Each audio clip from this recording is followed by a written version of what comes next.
Baik, Assalamualaikum warahmatullahi wabarakatuh. Sebelumnya izin memperkenalkan diri, saya Siti Septianti Fauzia dengan NIM 2280200064. Saya dari jurusan Pendidikan Fisika kelas B 2020. Sebelumnya yang terhormat kepada Bapak Iwan Ridwan MPDI selaku dosen mata kuliah Seminar Pendidikan Agama Islam, dan tak lupa kepada teman-teman yang saya banggakan. Di sini saya akan menjelaskan mengenai bab 4, yaitu fikih munakahat, poligami, mut'ah, dan milku yamin. Sebelumnya kita harus mengetahui dulu apa itu poligami, mut'ah, dan milku yamin. Yang pertama yaitu poligami. Poligami adalah sistem perkawinan yang salah satu pihak memiliki atau mengawini beberapa lawan jenisnya dalam waktu yang bersamaan. Sedangkan mut'ah adalah atau sering disebut sebagai nikah kontrak, adalah pernikahan dalam tempo masa tertentu. Menurut mazhab Syiah, nikah mut'ah adalah pernikahan dalam masa waktu yang telah ditetapkan dan setelah itu ikatan perkawinan tersebut sudah tidak berlaku lagi. Yang terakhir yaitu milku yamin. Milku yamin adalah akad atau hubungan kepemilikan seorang tuan terhadap budak atau hamba sahaya, baik budak yang diperoleh dari peperangan, dari hasil pembelian, maupun sebab kepemilikan lainnya yang dibenarkan menurut syariat. Bahkan sekiranya ia melakukan akad nikah, maka akad nikahnya tidak sah. Yang selanjutnya yaitu saya di sini akan menjelaskan lebih jelasnya mengenai terminologi milku yamin. Tawanan perang tidak otomatis menjadi budak, tetapi terdapat beberapa pilihan memperlakukannya, yaitu yang pertama, menjadi budak, yang kedua bebas dengan tebusan, bahkan bisa bebas tanpa syarat, yang ketiga yaitu eksekusi hukuman mati, khusus laki-laki dewasa saja. Menurut M. Khudari, perbudakan dalam konstruksi historis hukum Islam, bahwa sebelum Islam datang, sistem perbudakan telah berlangsung dan melembaga di tengah masyarakat Arab ketika itu. Ketika Islam datang, sistem perbudakan sebagai salah satu bentuk kepemilikan yang sah itu dibiarkan sementara waktu.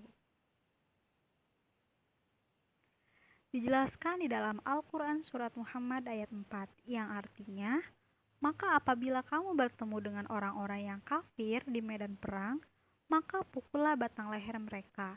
Selanjutnya, apabila kamu telah mengalahkan mereka, tawanlah mereka.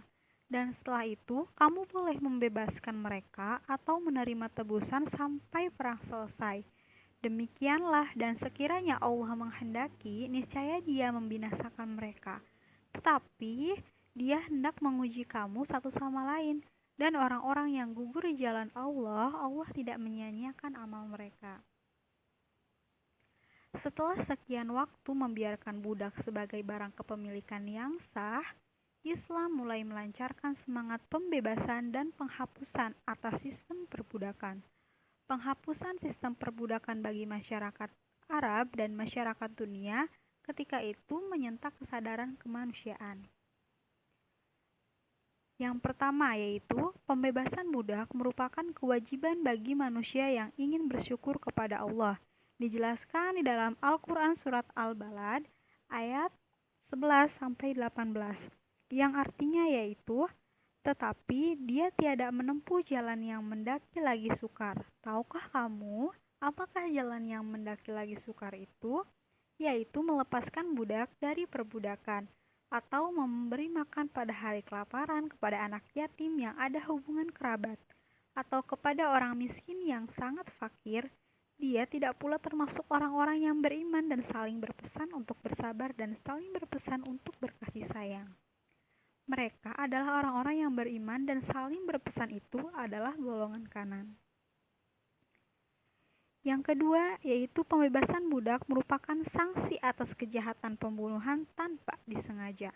Dijelaskan di dalam Al-Quran Surat An-Nisa ayat 92, yang artinya, dan tidak layak bagi seorang mukmin membunuh seorang mukmin yang lain kecuali karena tersalah atau tidak sengaja. Dan barang siapa membunuh seorang mukmin karena tersalah, hendaklah ia memerdekakan seorang hamba sahaya yang beriman serta membayar diat yang diserahkan kepada keluarganya.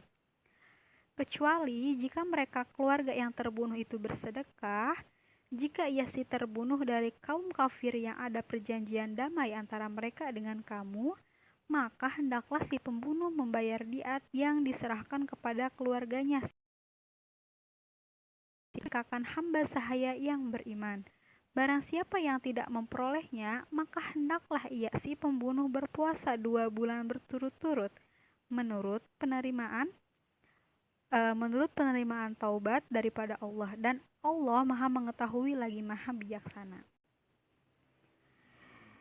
Yang ketiga yaitu jalan lain pembebasan budak adalah 8 distribusi belanja zakat yang salah satunya dialokasikan untuk pembebasan budak. Dijelaskan di dalam Al-Quran Surat Al-Maidah ayat 89, yang artinya Allah tidak menghukum kamu disebabkan sumpah-sumpahmu yang tidak dimaksud untuk bersumpah, tetapi Dia menghukum kamu disebabkan karena sumpah-sumpah yang kamu sengaja, maka kafarat atau melanggar sumpah itu ialah memberi makan 10 orang miskin, yaitu dari makanan yang biasa kamu berikan kepada keluargamu, atau memberi pakaian kepada mereka, atau memerdekakan seorang budak. Barang siapa tidak sanggup melakukan yang demikian, maka kafaratnya puasa selama 3 hari. Yang demikian itu adalah kafarat sumpah-sumpahmu. Bila kamu bersumpah dan kamu melanggar, dan jagalah sumpahmu, demikianlah Allah menerangkan kepadamu hukum-hukumnya agar kamu selalu bersyukur kepadanya. Yang keempat yaitu Islam menuntut umat Islam untuk memudahkan izin dan membantu budak-budak mukatab yang menginginkan kitabah untuk menunaikan kewajiban pembebasannya. Dijelaskan di dalam Al-Quran Surat An-Nur ayat 33, yang artinya, dan orang-orang yang tidak mampu kawin hendaklah menjaga kesucian dirinya, sehingga Allah memampukan mereka dengan karunia-Nya. Dan budak-budak yang kamu miliki yang menginginkan perjanjian, hendaklah kamu buat perjanjian dengan mereka.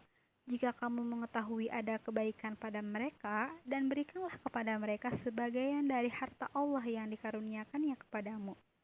Dan janganlah kamu paksa budak-budak wanitamu untuk melakukan pelacuran, sedangkan mereka sendiri menginginkan kesucian, karena kamu hendak mencari keuntungan duniawi.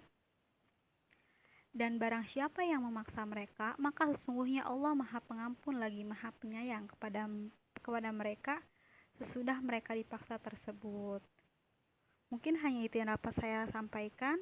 Wabillahi taufiq wal hidayah. Wassalamualaikum warahmatullahi wabarakatuh.